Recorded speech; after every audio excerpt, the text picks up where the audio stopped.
Nutrition needs for athletes are greatly affected by things like temperature, humidity, altitude, and the length of the workout of the race, as well as by the amount of time spent acclimating in a new environment. This becomes relevant for us during the spring when we might have moderate weather mixed in with some hot spells, or when traveling to races in other parts of the country like Ironman Texas in April, or some of the more humid areas of the East Coast. I recently gave a talk on this subject to the LA Tri Club in Santa Monica and wanted to share some of the key points from that talk. Over the next few minutes, you'll learn how to transition your fueling from winter to spring, why you don't want the same drink in your bottles in January and July, how your fueling needs are affected by humidity, and how to acclimate in preparation for exercise in the heat. Before we get into that, I want to briefly introduce myself for those that don't know me. I'm a registered dietitian with a master's degree in nutritional science and spend the majority of my time at TriFit in Santa Monica, California, working with people on a one-on-one basis to help them feel better and go faster. I also teach college sports nutrition at CSULA, and I'm currently training for an Ironman this summer. I'm lucky enough to get to work with some really great athletes who are even better people, including Olympic, professional, and recreational cyclists, triathletes, tennis players, and esports athletes. I'm excited to share some of the strategies that I use with these athletes who travel across the world competing in constantly changing environmental conditions. We're going to start by talking a lot about sweat, why we do it, what's in it, and why you should even care. Then we'll talk about the differences between exercising in hot and cold weather, why this is particularly relevant in the springtime, and ways to acclimate to warm weather if we're in a cold environment. The first question we can ask is, why do we sweat? And then, what's the difference between these two guys? Well, we sweat in order to cool ourselves, and this is something that not all animals can do very well. Though dogs do have a small amount of sweat glands, which are mainly in the paw pads, the primary way of getting rid of heat is by panting. This means that we are much more suited to exercising on a hot day compared with our four-legged friends. Because we are better at sweating than nearly all other mammals, some people have learned to take advantage of this in ways that would probably surprise you. Persistence hunting is a method of hunting where the animals literally get run to death. The hunters, who may be slower than other animals over short distances, use a combination of running, walking, and tracking to pursue their prey until it is exhausted. They usually do this in the midday heat, covering upwards of 20 miles over several hours in temperatures above 100 degrees. The animals are repeatedly chased until they're too exhausted to keep running, and the hunter can kill it at close range with a spear. Clearly, our bodies are built well for exercise in the heat. So with that being said, how much are we actually sweating during exercise? Sweat rates will certainly vary between individuals, but it's not uncommon to have sweat rates of 1 to 3 liters per hour. Now that might not mean a whole lot until we put it in the context of what we can actually absorb. And the maximal absorption rates of fluids are around 1 to 1.5 liters per hour. So some simple math will tell you that as the hours go by, you'll be getting yourself into an increasing deficit, which can lead to significant dehydration. There are competing efforts for blood flow between your muscles and your skin during exercise. Your body needs to maintain a supply of oxygen to your muscles in order to sustain exercise performance, while at the same time trying to increase blood flow to the skin to increase heat dissipation. If you are not able to cool your body efficiently, then your body temperature will continue to rise and you will sweat more, further increasing your fluid and electrolyte needs, slowing down your performance and leading to dehydration. So on a practical level, what will this do to our heart rate and digestion during exercise? Well, it'll increase our heart rate because the heart has to pump harder to get blood and oxygen to our muscles, and it will decrease our ability to digest food because there is less blood flowing to the GI tract. Let's now look more specifically at what can happen as you start accumulating a fluid deficit. This graph is from a research paper looking at the influence of body mass loss on changes in heart rate during exercise in the heat. What we see is an additional increase in heart rate for every 1% change in body mass loss at given exercise intensities during exercise in the heat. This can clearly cause a decline in performance. For example, if you are 2 to 3% dehydrated, you can expect to see an increased heart rate of about 6 to 10 beats per minute during exercise. This will then increase the level of perceived fatigue, particularly during endurance events and any exercise in the heat. I recently worked with a cyclist who told me he drank less than half a bottle during a recent 2-hour race. When we calculated his sweat rate, it became clear that he had probably lost about 5% of his body mass, and so it was no surprise when he reported feeling very rough towards the end of the race. This was confirmed by looking at his power and heart rate data, with his heart rate being much higher than would be expected for a given power output. We talked about the importance of hydration, and I of course showed him this slide and figured out how much he needed to take in during races. And it seemed to help because several weeks later he was on the podium of an important race. The next area to consider is race day temperature. If I asked you what your ideal race temperature would be, what would you say? 70 degrees? 60? 50? Well, this is from a study that looked at results from 140 different marathons to determine the impact of weather on marathon running performance across a range of finishing times. On the vertical axis, we have the percentage of performance decrement, basically how much slower the person is running, and across the bottom, we have the marathon finishing times. What they found was that as the temperature increases, elite runners, those down near the 2-hour mark, slow by about 2 to 3 minutes, while 3-hour finishers slow by about 18 minutes. And although the data doesn't extend out to 4 and 5-hour finishers, you can see the trends and imagine where these lines might go. It's interesting to note that in warmer weather, faster runners choose a slower, constant pace from the outset, while slower runners start at a faster desired pace, only to decelerate. To review, the key point here is really about limiting your fluid losses during exercise, particularly in the heat. Your body mass loss should be less than about 2% of your body weight during exercise, and you really have to consider the environmental conditions in order to manage that properly. It's also important to avoid weight gain during exercise. This can lead to water intoxication or hyponatremia and can be potentially fatal if someone is consuming too much water. For this to be a problem, however, you'd have to gain several kilograms during exercise. This is possible, but not very common if you're drinking sensibly. But rather than just guessing, there is a better way. By calculating our sweat rate, we can gain some insight into whether or not our fluid intake is in the optimal range during exercise.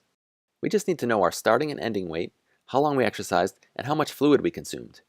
Now, research studies will also collect and measure urine, but I think from a practical perspective that isn't necessary because regardless of how we lose the fluids, sweat or urine, our body weight is still changing by a certain amount. As I mentioned, a solid recommendation is to limit body weight losses to about 2% during exercise. There are exceptions to this, however, and that is when exercise durations get very long, thinking of Ironman or something similar, and we begin losing significant amounts of body mass from the energy we are actually burning for fuel. What I want to do is to give you a sweat rate calculator that I've created. You can use it online or download it to your computer. Just go to my website eatsleep.fit/sweat. Okay, we've talked about why we sweat and how much we sweat. I want to now take a couple of minutes to talk about what we actually sweat. While it's true that sweat contains several different electrolytes, we lose mainly sodium and chloride, or salt. There can be a wide variation in just how much sodium is lost in sweat, with athletes ranging between 600 and 6,000 milligrams per hour. Potassium is lost, but only in very small amounts, as it's tightly regulated within the cells. I bring this up because I think there is an undue amount of importance given to potassium intake during exercise.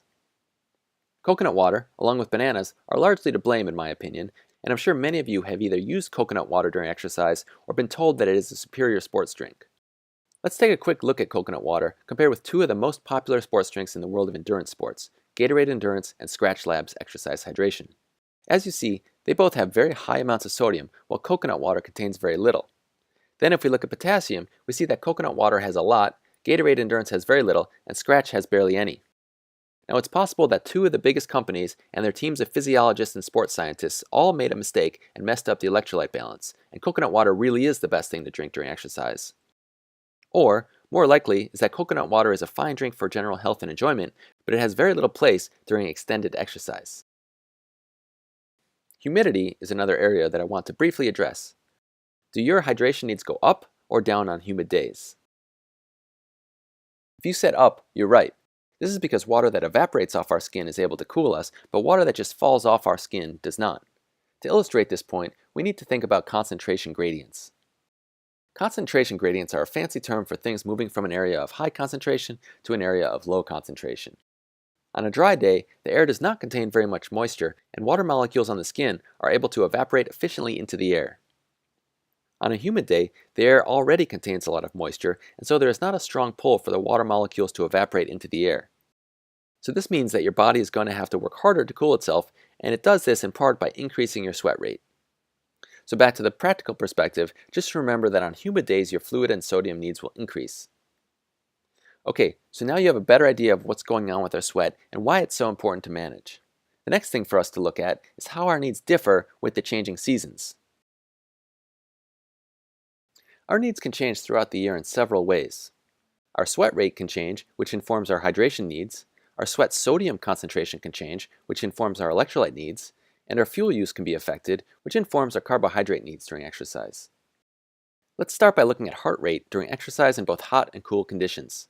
As you can see, when cycling for 40 minutes at 70% intensity, there is a small but significant increase in heart rate in hot compared with cooler environments. The same study also measured glycogen usage, which refers to how much of our stored carbohydrate we are using. Again, we see differences with the environment where glycogen use is increased during exercise in hot conditions. Another study looked at sweat rate and sodium loss during work in the heat during both winter and summer. The concentration of sodium in the sweat, basically how salty our sweat is increased during exercise in the winter. And sweat rate, or how much we sweat, is increased during the summertime. This shows that we adapt over time to environmental changes, and these adaptations to heat include earlier onset of sweating, a higher sweat rate, and more dilute sweat. The next logical question might be, how long do these adaptations take to occur? Well, we get about 75% of the adaptations during the first 9 to 12 days of heat exposure. This could be good news or bad news depending on where you live and where you compete. The best recommendations are to arrive at your destination at least 7 days in advance of your event in order to properly acclimate. It's also important to note that these adaptations are typically gone in about 3 to 4 days, so while going somewhere warm to train several weeks in advance may be good from a mental standpoint, any heat-specific adaptations won't last more than a few days. Now, this is a problem if you're living in one part of the country and competing in another area that has a completely different climate. Ironman Texas in April comes to mind, and anyone racing in the south during the summer better be ready for some humidity. Luckily, there are several ways to acclimate without traveling, and I want to highlight a few of them for you. First, let's look at the power output during a 1-hour time trial in both hot and cool conditions. We see a significant difference in power between conditions, with performance being markedly better during cool conditions. These athletes were then acclimated to the heat by doing 10 days of cycling at 40 degrees Celsius, which is 104 degrees Fahrenheit. They performed 2 sets of 45-minute intervals at 50% intensity, separated by 10 minutes rest. As we can see by the green bars, after the intervention, performance was improved not only in the hot environment, but also in the cool conditions. This is a very important point, because it implies that heat training may be beneficial for all athletes and not just those who are trying to adapt to warmer weather. Let's look at another study that measured 5K running time in both hot and cool conditions. As you might expect, performance was better in the cool condition compared with the heat. These subjects were then put through a totally different type of heat acclimation protocol. For 6 days, they performed a 40-minute treadmill run at 65% intensity in temperate conditions, about 64 degrees Fahrenheit, followed immediately by immersion in hot water, which was 105 degrees Fahrenheit, for 40 minutes. As you can see again by the green bars, performance was improved after the intervention not only in hot conditions, but also in cool temperatures. Perhaps equally impressive is seeing that the hot weather performance after the intervention was pretty much the same as the cool weather performance at the start. While training in a heat chamber or getting right into a hot bath for 40 minutes after exercise may be ideal, from a practical perspective, it may be as simple as doing a stationary bike workout in your garage or wearing extra clothing to provide the additional heat stress to your body. The timing of the heat exposure may also be important. As you can imagine, adding any significant heat exposure will drastically reduce the quality of your training sessions. This means that it should be built into your plan and not just added on top. One study in elite sailors used a periodized approach to the heat exposure, with 1 week of significant exposures followed by top-up sessions during the following 2 weeks, and then 3 sessions during the final week before the competition while the training volume was being tapered. This is just one way, and as you can probably start to tell, there are many ways to obtain the same result, which is an improvement in exercise capacity in both hot and cool environments. Working with your coach and performance dietitian in tandem will be the best way to ensure a successful outcome for your performance. So to wrap up some of the key points we've talked about, you want to drink based on your sweat rate, limit your fluid losses to about 2% of your body weight, and acclimate to the heat as much as you can prior to competing. In order to track your sweat rates, go to eatsleep.fit/sweat in order to use or download the online calculator. To summarize this even further, in the winter, your electrolyte and carb needs are normal, though your hydration needs will be slightly lower. If we have a random hot day after it's been cold for a while, then all of your needs will increase, and in the summer, when you're adjusted to the hot weather, your hydration needs will be increased, while your carb and electrolyte needs will be normal. Of course, normal is a relative term, and if you're not sure what this is, I'm happy to chat more and help you to figure it out. Thank you very much for listening. If you want to reach out with questions or to schedule an appointment, you can do it through the website or directly with me at rd@trifitla.com.